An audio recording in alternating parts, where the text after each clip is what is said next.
Bonsoir. Quel bonheur pour moi de te retrouver. Quelle joie de partager avec toi la parole et de marcher avec Jésus. Aujourd'hui, pourquoi aller à l'église? Juste avant, prions. Notre Seigneur et notre Dieu. Voici une question qui est posée, car un grand nombre de personnes ont jeté l'éponge. Alors que nous lirons la parole, merci Seigneur de nous éclairer et de nous conduire dans toute la vérité. Au nom de Jésus, pour ta gloire éternelle. Amen. Toutes ces questions sont posées par des personnes qui se disent chrétiennes. Quand elles regardent leur communauté, plusieurs sont dégoûtés. J'ai encore en mémoire cette personne qui a été fondée son église. Tu sais pourquoi? Parce que les femmes portaient des robes courtes avec des fentes qui étaient un tout petit peu trop hautes. D'autres avaient des robes sans manches. D'autres avaient des broches. D'autres avaient des bijoux. D'autres avaient des pantalons. Et pour toutes ces raisons, ces personnes disent, bon, moi je laisse l'église parce que ça n'a pas son sens. Il y a des vagabonds, il y a des menteurs, il y a des voleurs.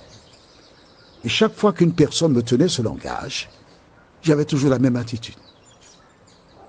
Laquelle? Je répondais, tu as raison. Mais d'un air sérieux, la personne dit, et c'est ça que tu m'as dit? Mais que veux-tu que je te dise? Si tu veux laisser la communauté à cause de l'attitude des gens, c'est ton droit légitime.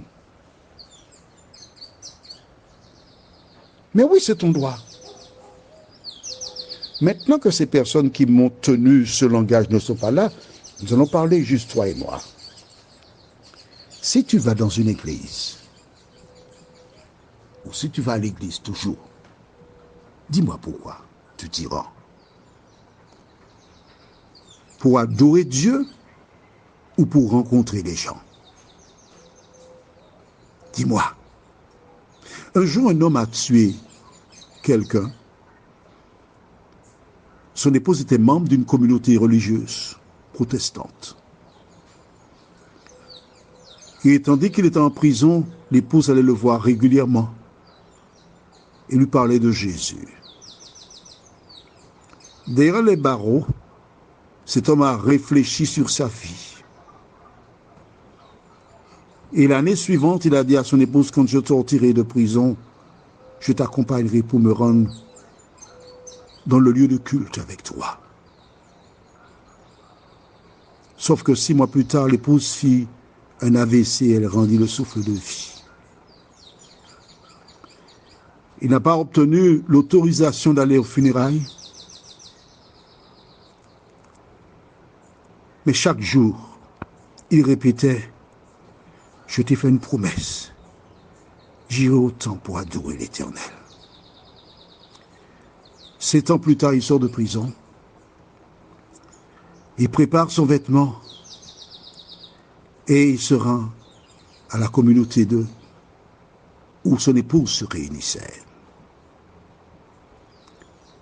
Quand il est arrivé à 10 mètres, il y avait un homme à la porte qui l'a regardé. Et ce dernier lui a dit en créole, tu t'es trompé. Alors j'ai dit en français d'abord pour mes amis de Lyon et d'ailleurs. Mais en créole c'est ou garé. Ou pas ni place ici, ah non? Tu n'as pas de place ici, non? Et cet homme qui marchait avec une certaine crainte a entendu quelques jeunes se mettre à rire. Les larmes lui sont montées aux yeux. Mais une dame placée par Dieu alla vers lui a tenu la main et dit, viens, je suis content de te voir, viens. Tu vas t'asseoir là où ton épouse s'asseyait, près de moi. Il fit preuve de réticence, mais elle l'a littéralement tiré. Il s'est assis là sur le banc.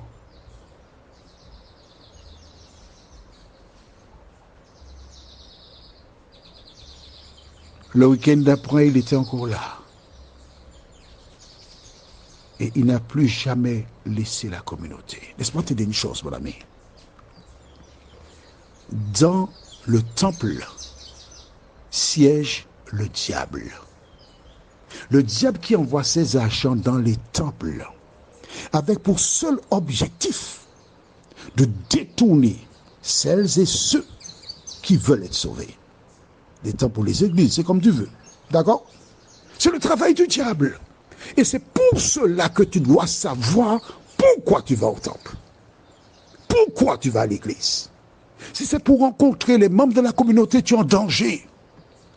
Mais si tu t'y rends parce que Jésus t'a donné un rendez-vous hebdomadaire, quel que soit ce que peuvent penser, dire les hommes, j'ai une seule démarche. Tu penses qu'aujourd'hui c'est mieux? Rappelle-toi. Jésus a constitué une église, 12 disciples. Ensuite, il y a eu les 70 autres disciples. Ensuite, ils étaient 120. Est-ce qu'ils étaient unis? Allez, réponds-moi. Madame Zébédée a été voir Jésus. Ah, Seigneur, oh là là, Seigneur, j'ai une faveur à te demander, Seigneur. Parle, je t'écoute. Vois-tu, j'ai 2 fils, et heureusement, hein, je souhaiterais que l'un soit à ta droite et l'autre à ta gauche quand tu seras dans le royaume. Heureusement qu'il n'y en avait pas 3, parce que là, il y a eu un problème. Voilà comment ils étaient en train de se battre pour avoir la première place. Et Jésus a dit à Pierre, Pierre, j'ai prié pour 3 afin que ta foi ne défaille point. Mais quand tu seras converti, affermis tes frères. Est-ce que tu lis ta Bible? Réponds-moi. Si tu lisais la Bible, tu aurais lu que Jésus a dit à Pierre, quand tu seras converti, ce qui sous-entend que dans des églises, il y a des dirigeants qui sont des inconvertis. Mais tu ne viens pas pour voir les dirigeants. Tu viens pour rencontrer Jésus qui t'a invité. Lisons dans Matthieu 23, les versets 1 à 4.